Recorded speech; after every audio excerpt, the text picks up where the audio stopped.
Bonjour et merci encore une fois de plus de me recevoir dans vos maisons. Que la grâce de notre Seigneur Jésus-Christ soit avec chacun de vous. Nous sommes honorés encore une fois de plus de recevoir un serviteur de Dieu, un homme qui a plusieurs casquettes.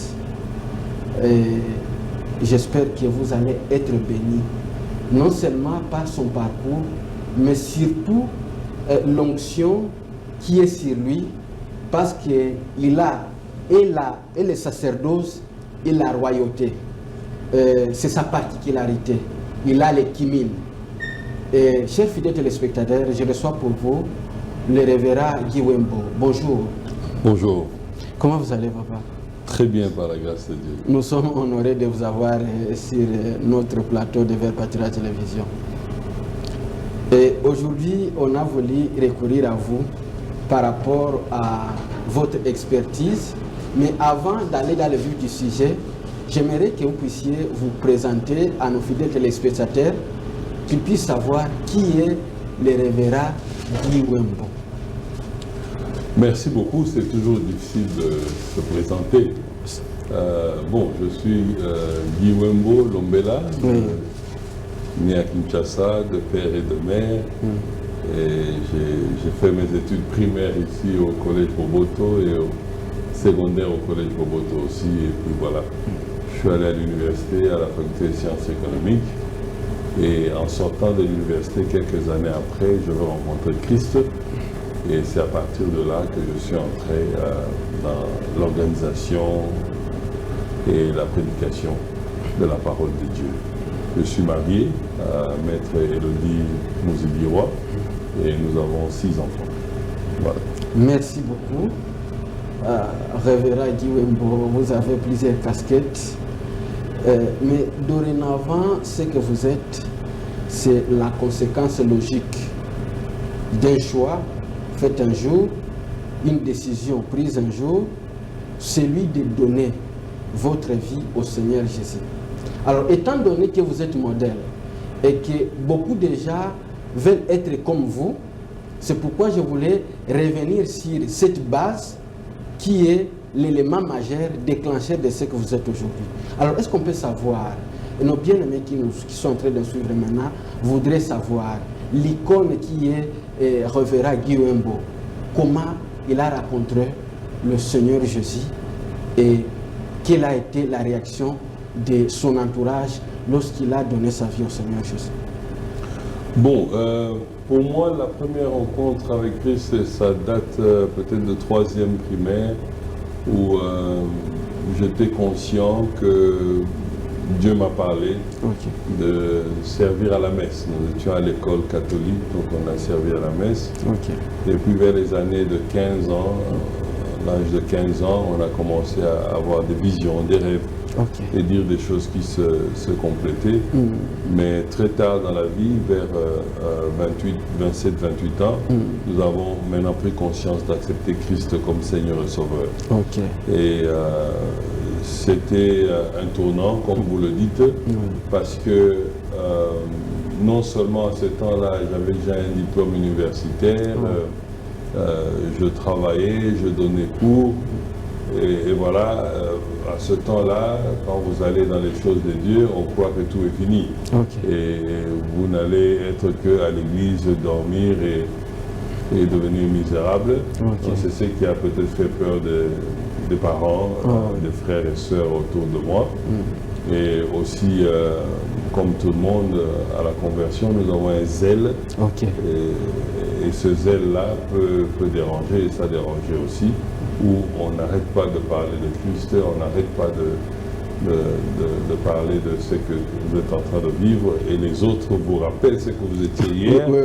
Ils n'arrêtent pas de vous rappeler les mauvaises choses dans lesquelles vous étiez. Donc ça, c'est un combat naturel. Et bon, j'ai eu quand même l'avantage plus tard, non seulement parce que je ne suis pas venu à Christ par des circonstances difficiles, et la position que j'avais déjà, j'enseignais à l'université et j'étais cadre dans une entreprise locale. faisait que on pouvait respecter mes points de vue dans mon entourage. Ok. Alors, révérend, lorsque Dieu appelle quelqu'un, il lui donne un message précis. Donc, il devient un porteur des messages au peuple de Dieu. Alors, vous concernant, lorsque Dieu vous a appelé, quel message qu'il vous a donné et que vous êtes en train d'apporter au peuple pendant votre ministère?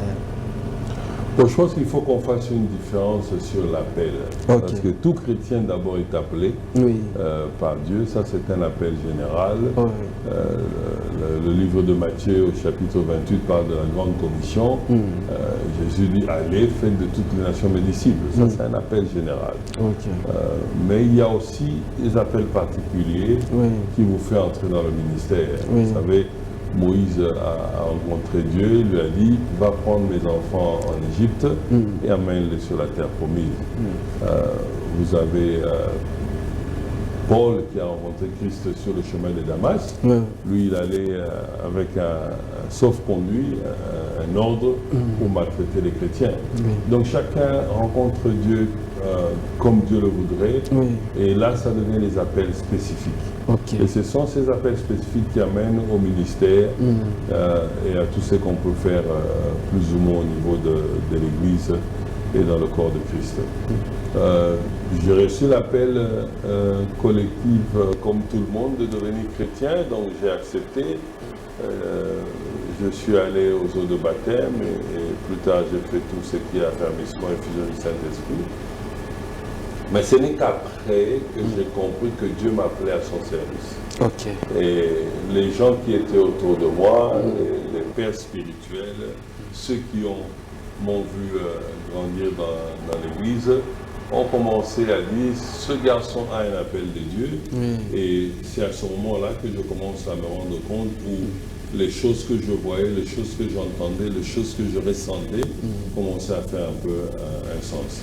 Alors, rapidement, quand on m'a ordonné comme docteur, c'est-à-dire enseignant de la Bible, et en 2 années après, je suis parti à l'étranger.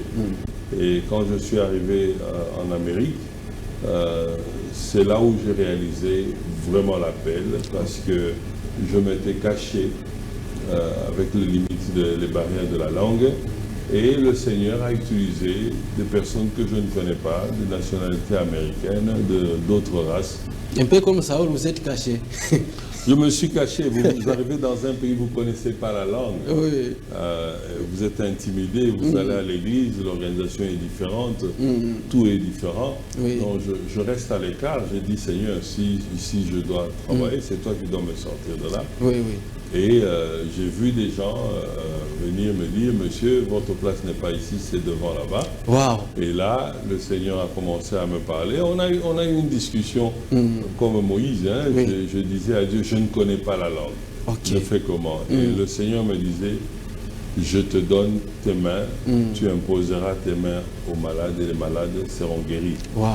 Et en très peu de temps, j'ai pu vraiment discerner qu'est-ce que Dieu voulait de moi. Il voulait de moi d'abord d'être comme Jean-Baptiste, c'est-à-dire balayer le chemin pour ceux qui vont venir après. Nous sommes à l'étranger, beaucoup d'immigrants, il fallait balayer le chemin pour ceux qui vont venir après. Il voulait que je sois comme Barnabas, c'est-à-dire vis-à-vis de l'Église ici au Congo, en Afrique, d'être une porte qui connecte cette Église avec l'Église dans laquelle nous étions au niveau de l'Amérique. Et enfin, plus tard, le Seigneur va me parler de m'intéresser et de m'occuper de l'intercession. Pas l'intercession comme vous connaissez, mais c'est plus une intercession pour le corps de Christ. Pour ramener le corps de Christ à prier ensemble et à intercéder ensemble.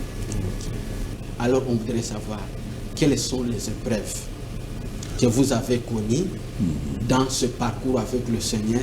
Là, je parle donc des épreuves majeures. Et comment Dieu s'est manifesté pour vous donner la solution.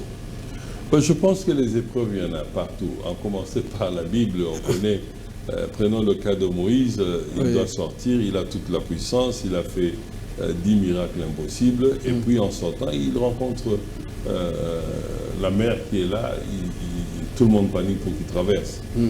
Josué est la même chose, il rencontre le mur de Jéricho, Pierre et les apôtres Pierre et les autres ont connu une persécution. Le chapitre 8 du livre des Actes en parle, et puis ils ont eu le problème aussi pour franchir la barrière tribaliste. Actes chapitre 10 en parle aussi, et Galates 2 en parle. Mais donc tout le monde, par la nature même de la vie d'un homme, est parsemée des épreuves. On ne peut pas avoir, même si vous êtes né prince dans un royaume, il y aura toujours des épreuves. Les épreuves diffèrent de niveau de chacun. Ok. Quand vous êtes élevé, vous avez d'autres épreuves. Le président de la République a d'autres soucis. Il n'a pas mes soucis, mais il a des épreuves aussi. Mais pour moi, je trouve que il est bien, il est riche, il est ceci, mais il a des épreuves. Tout le monde voudrait avoir ceci, tel matériel, mais il y a toujours des épreuves. Mais je considère, la première grande épreuve, c'était je pense que quand je me suis converti, je vivais comme un intellectuel, c'est-à-dire que par mon travail, c'était de voir les autres qui étaient autour de moi, s'ils vont continuer à m'accepter. Ok. Parce que on avait à ce temps-là une image, peut-être c'est pas encore parti, mais une image de serviteurs de Dieu au Congo, de ce temps-là au Zaïre, qui n'était pas une bonne image. C'était une image des gens qui souffrent, qui n'ont pas de moyens, qui n'ont pas étudié, qui ont raté dans la vie, alors ils se jettent dans la prière. Je n'étais pas de ceux-là parce que j'avais déjà, je crois qu'à l'église là où j'étais celui qui était avec le plus grand diplôme et le plus gros poste et le plus grand salaire. Mais j'étais là, je balayais l'église, je mettais les bancs et je servais Dieu. Donc il y a cette acceptation autour de toi où vous pouvez avoir un rejet, même au plus proche de tes amis, au plus proche de ta famille, mais j'ai surmonté en restant constant pour dire je ne change pas d'amis, je ne rejette pas la famille, mais ils doivent comprendre que je suis devenu chrétien. Donc si je suis avec eux, mon langage, mon comportement doit traduire ce que je suis en train de croire. Et quand je suis allé à l'étranger, la plus grande preuve, c'est la langue. Comment prêcher dans une langue que tu ne connais pas et comment prêcher dans une culture que tu ne maîtrises pas. Et là, je suis rentré en prière et Dieu m'a dit, ok, je te donne un don de guérison, un don de délivrance, et tu n'as pas besoin de la langue pour cela. Et c'est ce qui s'est passé dans cette église où rarement on avait vu une délivrance, rarement on avait vu un miracle, et Dieu a commencé à nous utiliser sans la langue. Quand quelqu'un venait vers moi pour demander la prière, j'ai dit ok, je veux prier en français, et concentre-toi, et puis je priais, les manifestations étaient là, et le résultat était là. Donc ça c'est des épreuves très difficiles.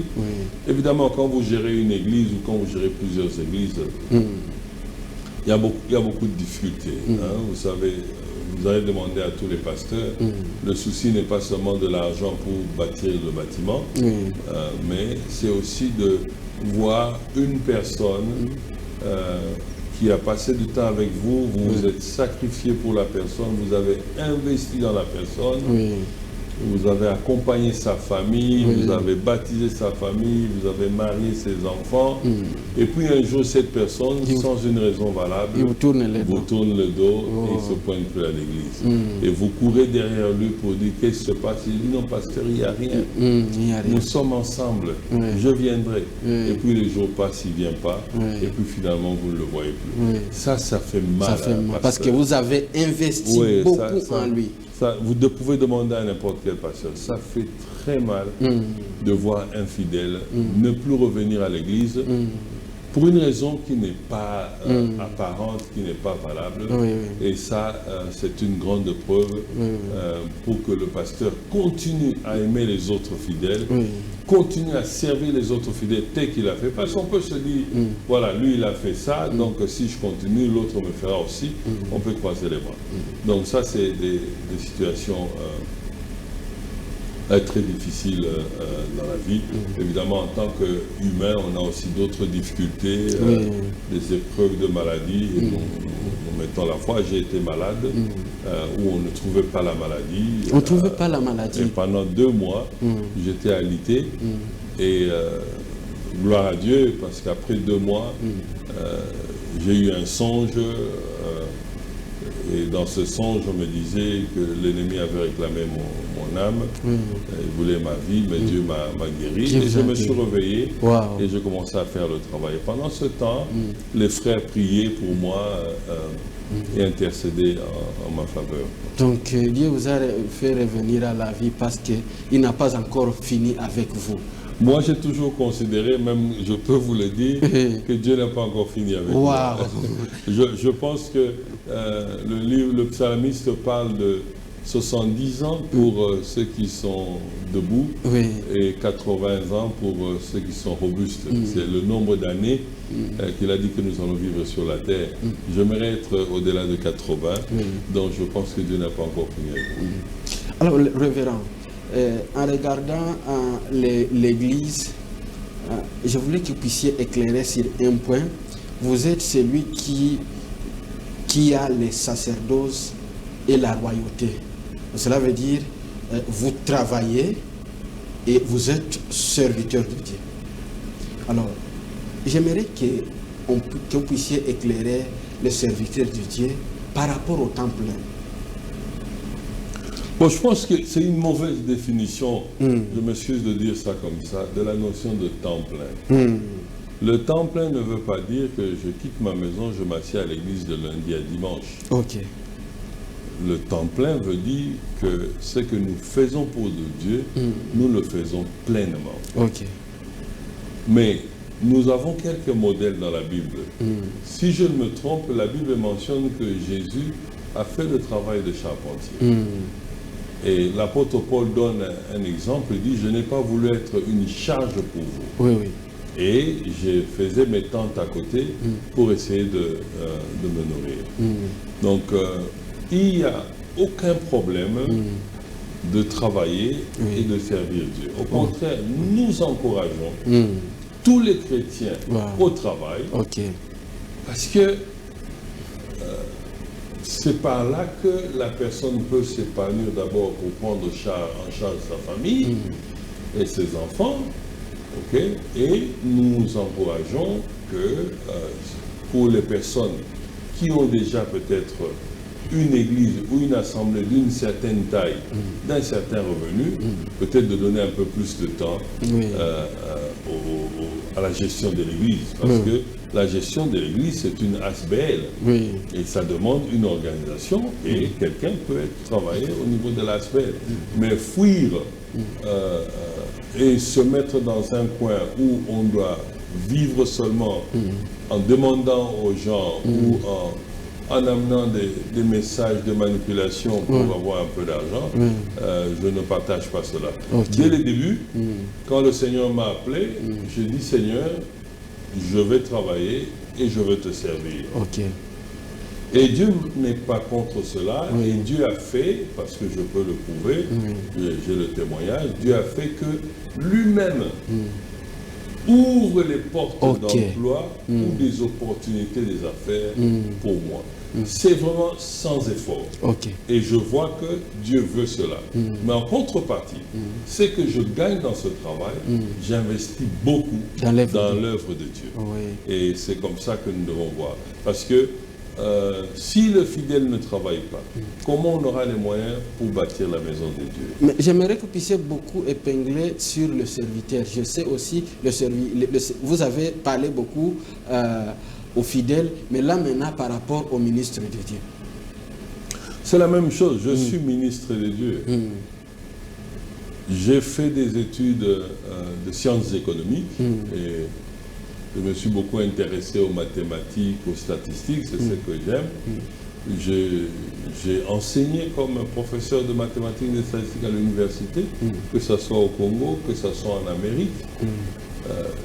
Avec tous ces diplômes, j'ai pu avoir d'autres contrats, mais ça n'enlève en rien mon appel. Et j'essaie d'arranger mon horaire pour répondre aux invitations, planifier mes activités publiques, telles que nous sommes en train de parler il n'y a pas un mois. Je viens de faire un grand tour, j'ai fait Dubaï, j'ai fait l'Amérique, le Canada, et j'ai fait une croisade dans le territoire de Masimanimba. Une tournée évangélique. Oui, et je suis revenu.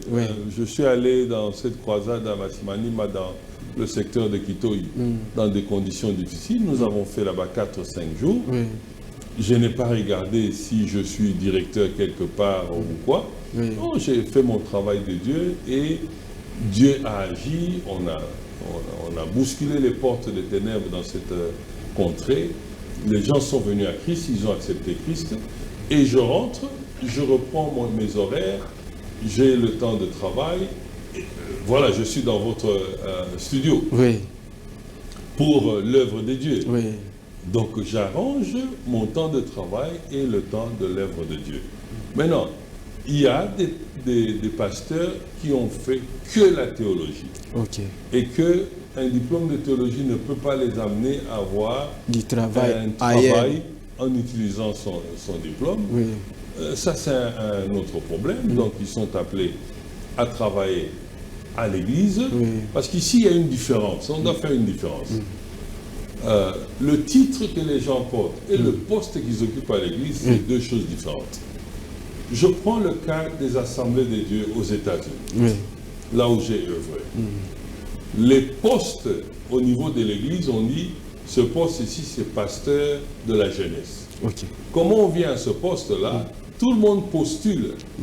Comme on postule pour être secrétaire dans une école ou dans une entreprise.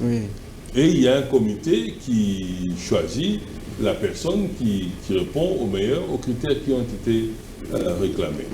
Et cette personne a un diplôme de théologie. Il est frère, il est serviteur de Dieu. Maintenant, quand il occupe le poste, il devient pasteur de la jeunesse. Quand il quitte le poste, il n'est plus pasteur de la jeunesse. Il n'est que frère, il n'est que serviteur de Dieu. Donc, c'est deux choses différentes. Mais nous, par l'appel et la façon dont on a prié pour vous, on peut prier pour vous comme pasteur, comme évangéliste, ou par l'appel que vous sentez vous-même lorsque vous êtes dans la prière.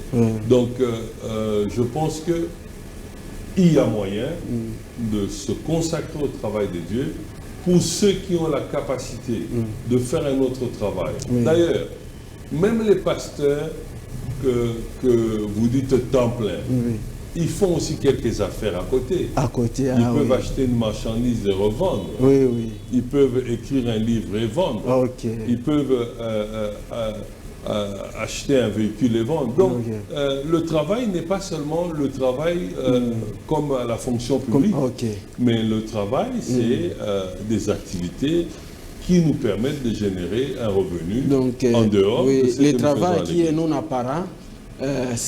On travaille, mais ça n'apparaît pas. Bon, c'est que les gens disent non apparent, dans le noir ou quoi, je ne sais pas.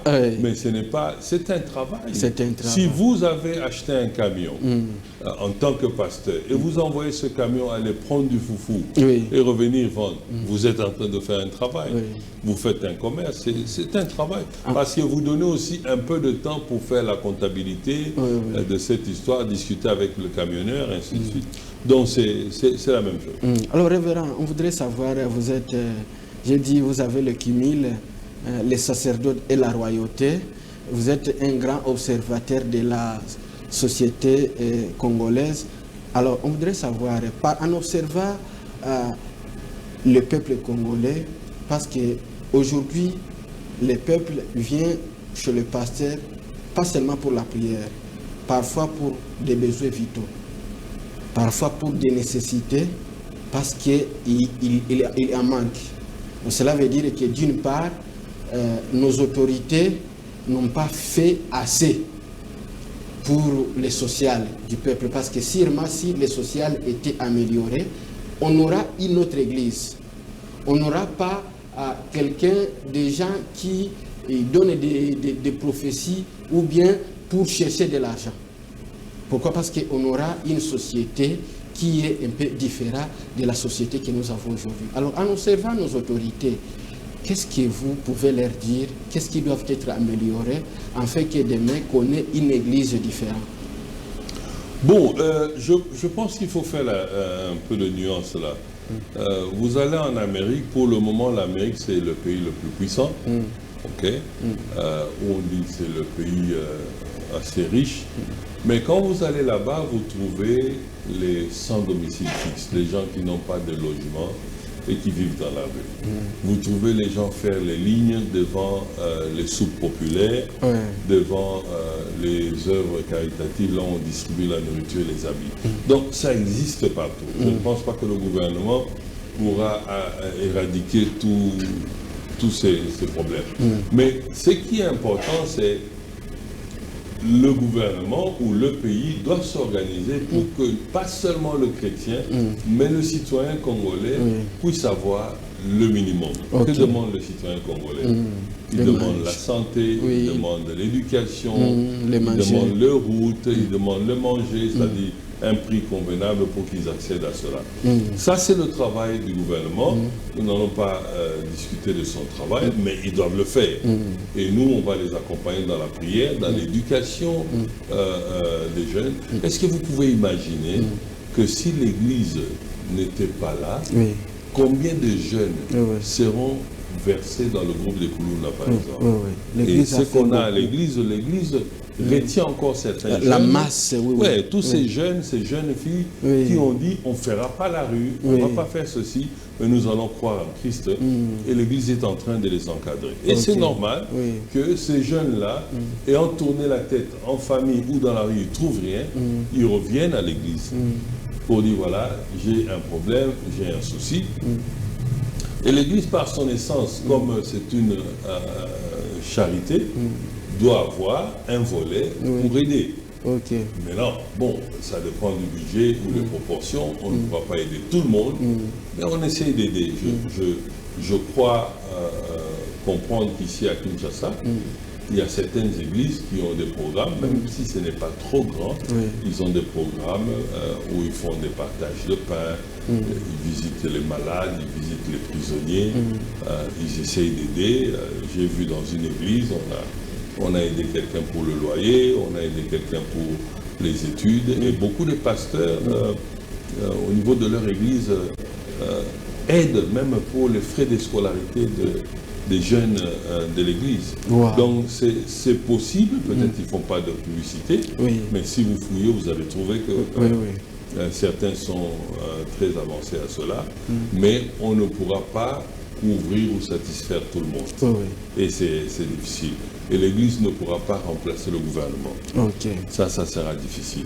Vous savez, le livre de Actes au chapitre 5 nous donne un exemple. La Bible dit qu'à un moment donné, il y avait distribution de la nourriture. Donc l'Église aidait déjà à nourrir les gens. Pour cela, aujourd'hui, beaucoup de femmes, des pasteurs font des ministères pour nourrir les pauvres, encadrer les jeunes filles, donner des bourses. Beaucoup ont des fondations pour essayer d'aider. Donc l'Église fait beaucoup, mais il ne faut peut-être pas assez, parce que le besoin est énorme. Le besoin est énorme. Revenons à votre appel. Dieu vous a donné ce fardeau-là de l'intercession pour prier pour les gens dans le cadre de l'Église Corps du Christ. Pouvez-vous nous parler de cette activité que vous avez organisée, que vous organisez d'ici là, le 17, mardi le 17? Oui, en 2005, le Seigneur m'avait parlé de commencer à prier pour le pays. Et à ce temps-là, étant à l'étranger, nous avons commencé à réunir. Et la prière était d'abord de bénir le pays dans nos paroles, dans nos actes, parce que nous avons constaté que ceux qui vivaient à l'étranger, la plupart ne parlait pas bon du pays. Ok. Dès qu'il y a un problème, Batekakaka, on vend ce pays. Ok. C'était toujours du négatif. Alors, on a voulu amener dans ces milieux-là un langage positif.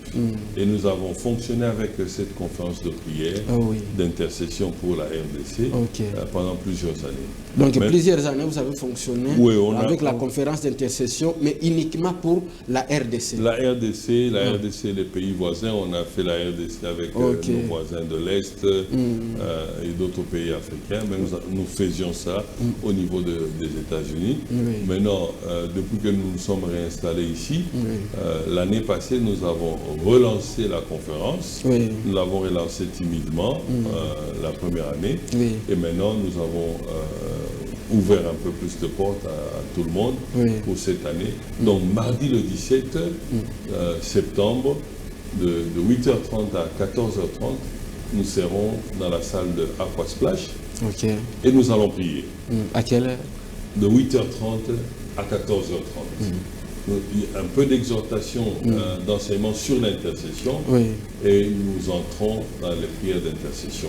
Cette activité, nous voulons que les serviteurs de Dieu, c'est notre premier cible, c'est-à-dire pasteur titulaire et tout ce que tu peux avoir en termes de titres, bishop, archibishop, évêque, archevêque, tout le monde est invité. C'est gratuit, ce n'est pas payant. Et puis nous avons tous les pasteurs qui sont assistants associés à l'église. Enfin, nous ciblons aussi, nous invitons aussi les chefs d'intercession, les intercesseurs. Et en dernier lieu, évidemment, tout chrétien qui veut venir prier, qui s'intéresse à la prière. Donc c'est ça le travail que nous avons commencé. Nous ferons ce travail chaque année et nous croyons qu'on pourra développer encore d'autres programmes. Alors, là, vous allez booster les gens à avoir ce pardon pour intercéder pour les gens dans le cadre de l'église Corps du Christ. Alors, on voulait savoir, si juste vous pouvez nous donner la soif, qu'est-ce qu'est l'intercession? Bon, l'intercession a un sérieux problème maintenant. Parce que quelqu'un arrive pour la première fois à l'église, il reçoit Christ, et puis on lui montre les départements de l'église, il dit non, moi j'aime la prière. On le jette à l'intercession. Il n'a pas eu les affermissements, il n'a pas encore eu le baptême d'eau, il n'a pas encore eu l'effusion du Saint-Esprit, et on le jette comme ça. L'intercession, c'est le moteur. Comme dans un camion, vous pouvez avoir l'accélérateur, les pneus, mais il faut que le moteur tourne pour que les choses puissent avancer. Donc l'intercession, c'est le moteur de l'Église. Le moteur de l'Église, c'est l'intercession. C'est l'intercession. Demandez à tout pasteur, il vous dira, quand j'ai commencé le ministère, j'ai commencé par l'intercession. Il rassemble 2-3 personnes, il commence à intercéder, et c'est comme ça que le ministère se met en place. Mais il ne faut pas arrêter, il faut que ça continue. Nous avons l'intercession aujourd'hui, mais la qualité des gens qu'on a jetés dans l'intercession, la plupart ne comprennent même pas ce qu'ils sont en train de faire. Je vous défie, je vous défie, et je défie quiconque qui nous suit, qu'il aille à l'intercession de son église et qu'il donne un sujet de prière. Il dit par exemple, prions pour le pasteur Guy. Et après avoir dit prions pour le pasteur Guy, vous lui dites de faire les tours et d'écouter un peu ce que les intercesseurs ou intercesseuses sont en train de dire. Et vous allez entendre là-bas, prions pour le pasteur Esprit, je prie pour le pasteur Esprit, je prie pour le pasteur Jean-Pierre. Le sujet était pasteur Guy, mais souvent les gens partent. Alors il faut une formation. Donc nous, ce que nous avons amené, c'est un paquet. Ce paquet-là, il y a d'abord la formation d'intercesseurs. C'est important que l'intercesseur sache comment prier. Comment prier. Pourquoi je suis à l'intercession et savoir même si pour lui c'est un don ou c'est un ministère. Il doit le savoir. Alors, après la formation, nous nous sommes associés avec pasteur Eva Kassanda, qui est le pasteur de la borne Kassavougou. Il a une école de formation d'intercesseurs. Donc, toute la partie formation, nous envoyons chez lui. Et il est là aussi à la conférence chaque fois qu'on fait comme orateur. En dehors de la formation, nous avons la croisade de prière d'intercession. Croisade de prière La d'intercession. croisade de prière d'intercession sont des réunions de prière d'intercession que nous faisons dans les églises locales. Ok. Nous venons dans votre église à Mangembo, vous nous donnez la parole et nous vous amenons dans la profondeur de l'intercession. Waouh. Ça, c'est la croisade. Oui, oui. Après la croisade, nous avons la conférence de prière d'intercession que nous allons faire mardi. Mardi. Là, ok. maintenant, ce n'est pas dans une église. Ok. On prend maintenant plusieurs églises, on les rassemble, les hommes de Dieu, on parle de certains aspects de l'intercession et nous prions, nous amenons les hommes de Dieu dans la prière et tout ce qui est intéressé à l'intercession. Et enfin, nous avons la chaîne de prière d'intercession. Et là, nous ne sommes pas encore arrivés. Ok. Là, c'est le grand projet que nous avons. Le grand projet. Et nous croyons que Dieu va nous aider. Dans les 2 années à venir, on y arrivera. Ok. Et lorsqu'on va arriver là-bas, la lumière va jaillir. La lumière va jaillir. Ouais. La grande chaîne d'intercession. La grande chaîne d'intercession. C'est-à-dire que du lever du soleil jusqu'au coucher du soleil, il y a toujours une personne, ou 2, ou 3, ou 4, ou 10, ou 100 qui sont devant la face de l'Éternel en train d'intercéder pour le pays, pour votre Église, pour tout le corps de Christ. Ok. Et nous n'avons pas encore ça ici au Congo. Nous n'avons pas encore ça. Ah. Donc c'est ce que nous comptons. C'est ce qu'on compte. Alors, est-ce que vous pouvez... je veux que vous puissiez, nos bien-aimés, le pasteur, les enfants de Dieu, c'est un rendez-vous vraiment à ne pas manquer. Vous avez dit l'adresse, ce mardi le 17. Aquasplash, Aquasplash. Salle de banquet de Aquasplash. À partir de 8h30. 8h30. Alors, comment... vous avez dit que parfois, l'intercession peut être un ministère ou bien peut être un don. Oui, c'est la question que les gens se posent. Est-ce que en fait, je prends au niveau individuel. Vous savez, quand vous allez dans votre intercession, dans votre paroisse, vous allez voir qu'il y a beaucoup de gens qui viennent à l'intercession. Nous avons 3 catégories de personnes qui sont à l'intercession. Ok. La première catégorie, ce sont les gens pour lesquels l'intercession est un ministère. C'est-à-dire, c'est quoi un ministère? C'est le groupe de gens qui viennent pour équiper les autres. Ok. C'est ça la définition. Ok. Donc ce sont des gens qui sont déjà assez outillés dans l'intercession et qui essayent de former et de guider les autres. Pour eux, ils sont tellement attirés dans la chose, c'est comme un ministère. D'autres, c'est un don. C'est un don. Un don, c'est pour l'édification de la communauté. Ok. Le livre de Corinthiens en parle. C'est pour édifier la communauté. La communauté. Tandis que le ministère, c'est pour équiper les saints. Ceux qui doivent diriger les autres. Oui, oui. Alors, ceux-là qui sont au niveau de dons, ce sont des gens qui aiment l'intercession. Et lorsqu'ils sont en train d'intercéder, ils produisent vraiment des fruits, que ça peut être dans des révélations, dans des paroles, dans des prophéties et dans beaucoup de choses. Et lorsqu'ils dirigent l'intercession, vous sentez que cette personne connaît ce qu'il fait. Et puis la troisième catégorie, c'est tout le monde. Tout le monde. Qui aime la prière, mais il n'est pas encore au niveau de prendre les gens et de les former. Il n'est pas encore au niveau de prendre la direction d'un culte d'intercession et de l'animer, mais il est au niveau de venir participer et il prie avec beaucoup d'amour. Et tout ce groupe-là, et on insiste qu'ils soient formés, parce que s'ils sont formés, nous allons faire une armée d'intercesseurs. Est-ce que vous pouvez imaginer que lorsqu'on va y arriver, peut-être dans 2 ans, vous donnez un sujet de prière, à la minute où le sujet est posté, 80 000 personnes prient sur ce sujet-là. À la minute, 80 000 même. personnes. Si nous avons un réseau d'intercesseurs, on a combien d'habitants au Congo? Plus de 100 millions. Et si Dieu nous donnait seulement 100 000 intercesseurs, et que nous avons un système de partager l'information. Aujourd'hui, avec la technologie, c'est très facile. Et cette information est partagée d'une manière anonyme en disant priez pour telle personne, même avec les initiales, et ça arrive dans une plateforme où 100 000 personnes peuvent lire. Et 100 000 personnes prononcent une parole en votre faveur. Parce que l'intercession, c'est justement demander à Dieu en faveur de quelqu'un d'autre.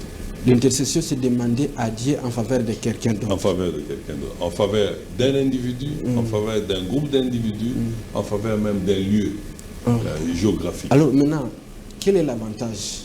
Parce qu'on a un peu de l'égoïsme lorsqu'on vient chercher Dieu pour prier pour l'autre. Alors quel est l'avantage qu'on peut avoir lorsqu'on prie pour une autre personne, lorsqu'on fait l'intercession, lorsqu'on prie pour d'autres personnes? Mais je crois qu'il y a plusieurs niveaux d'avantages. Le premier niveau, c'est que tu obéis à la parole de Dieu. Okay. Je pense que le livre d'Hébreux, au chapitre 7, nous dit que Jésus est vivant et il est en train d'intercéder en notre faveur. Okay. Donc c'est déjà un travail que le Seigneur fait. Okay. Et si tu le fais, tu es imitateur du Seigneur. Oui. Et évidemment, si tu es dans la même trempe que lui, il ne manquera pas aussi de regarder ton cas. Donc c'est dans la volonté de Dieu, c'est dans le plan de Dieu que nous puissions intercéder. Et deuxième des choses, lorsqu'on intercède pour quelqu'un d'autre, on oublie ses problèmes. Okay. On ne focalise pas par ce qui ne marche pas. Oui. C'est comme quand nous prions pour les gens, quelqu'un vient avec un sujet de maladie, vous avez la même maladie et lui te dit prie pour moi, vous priez pour la personne est guérie, mais vous n'êtes pas guéri. Mais vous avez l'espoir que si Dieu a fait cela, pour cette personne, il peut le faire pour moi et vous avez la paix. Et je pense que dans l'intercession pour les autres, lorsque nous prions, nous demandons à Dieu en faveur d'une autre personne, lorsque la prière s'accomplit et nous avons la paix, que ce que Dieu a fait, il peut le faire pour moi. Wow. Donc je n'ai même pas besoin de prier pour moi-même. Ok. Wow. Je laisse les autres prier pour moi. Wow. Alors, révérend, chers fidèles téléspectateurs, vous êtes pasteur, vous êtes fidèle. Voici l'occasion d'être formé, d'être outillé. Le révérend Guy Wembo nous a dit que la base de l'Église, c'est l'intercession. Mais aujourd'hui, on n'est pas conscient de cette entité-là qui peut révolutionner toutes choses et beaucoup de choses dans nos églises. Mais voici l'occasion que Dieu a mis à notre disposition par l'entremise de l'homme de Dieu, le révérend Guy Wembo, là où nous pouvons venir pour nous exposer non seulement à la grâce, mais aussi aux aînés et à la lumière de Dieu, en fait que nous puissions accumuler et la connaissance, et la grâce, et la puissance. Et lorsque nous allons rentrer dans nos églises, nos églises ne seront plus les mêmes. Alors je demanderai au révérend de revenir encore sur le programme, en fait que l'Église corps du Christ, qui est en train de nous suivre maintenant, qui puisse être noter l'agenda de mardi du 7 et l'adresse pour répondre à cette invitation qui est, pour nous, normalement, c'est quelque chose pour lequel on devait payer. Mais Dieu, par la grâce du révérend, il l'a disposé gratuitement pour nous et nous devons jouir de cette grâce. Vous savez, avant de venir à cela, un aspect formidable de l'intercession. Oui. Moi, j'ai beaucoup d'intercesseurs. Okay. Je crois que j'en ai beaucoup maintenant, mais je ne les connais pas. Okay. Mais en fait, c'est comment?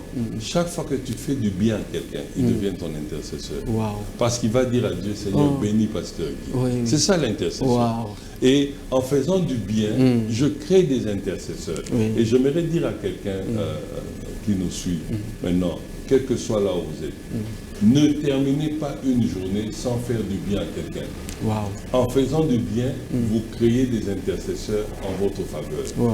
Plus vous avez des intercesseurs qui prient dans la sincérité, dans la vérité en votre faveur, mieux votre vie sera. Et c'est pour cela que nous avons cette rencontre où nous voulons que nous revenons nous tous à l'intercession. Nous appelons ce programme Appel à l'intercession. C'est une conférence et une croisade.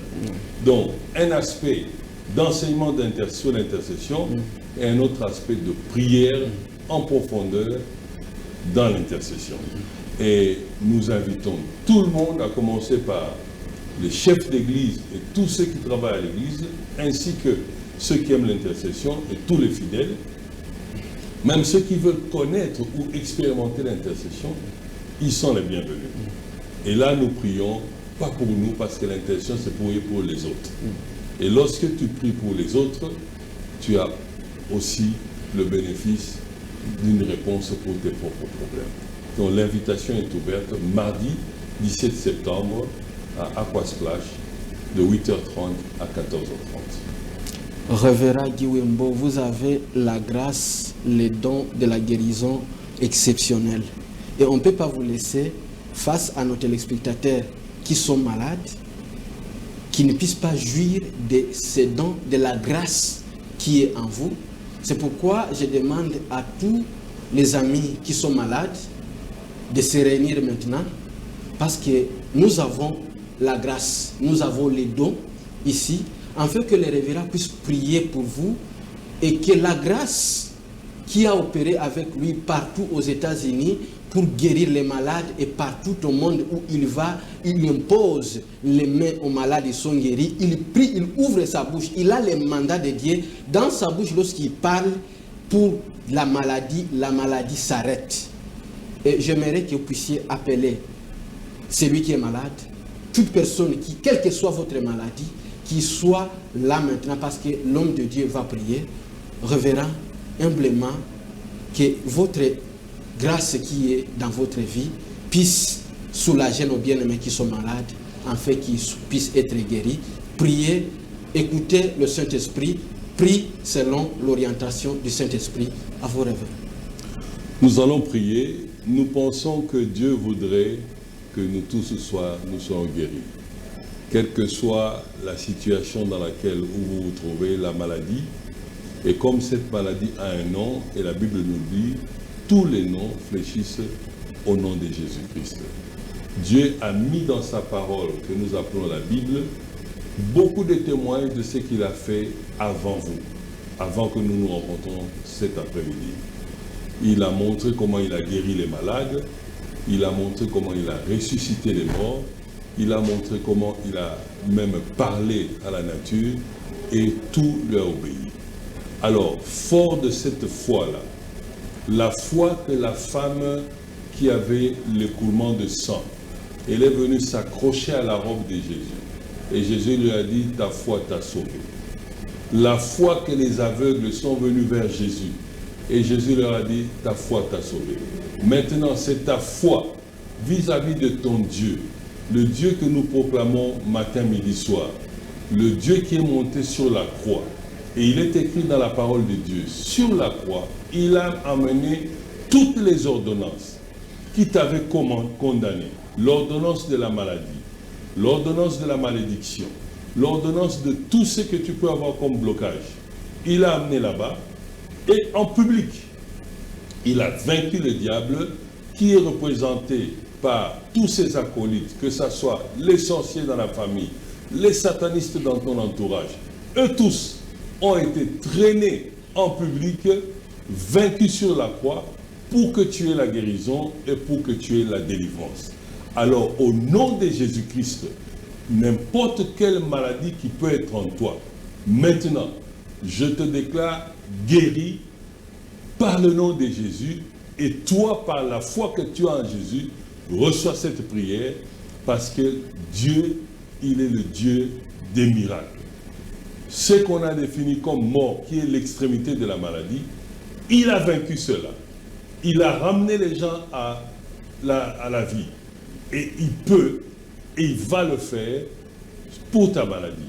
Je prie au nom de Jésus-Christ que cette maladie puisse s'arrêter. Et là où tu es, quelle que soit la circonstance dans laquelle tu te trouves, dans ton corps, mais parce que le Seigneur a vu, a entendu ton cri, et je viens au nom de Jésus-Christ d'ordonner à tout esprit qui te combat, qui te maltraite, qui t'empêche de dormir, qui t'empêche d'avoir la paix, je le condamne maintenant et je ramène cela captif à l'obéissance de la croix, et je te déclare libre, délivré et guéri au nom de Jésus-Christ. Que le sang de Jésus-Christ te couvre. Amen. Révérend, un mot de la fin.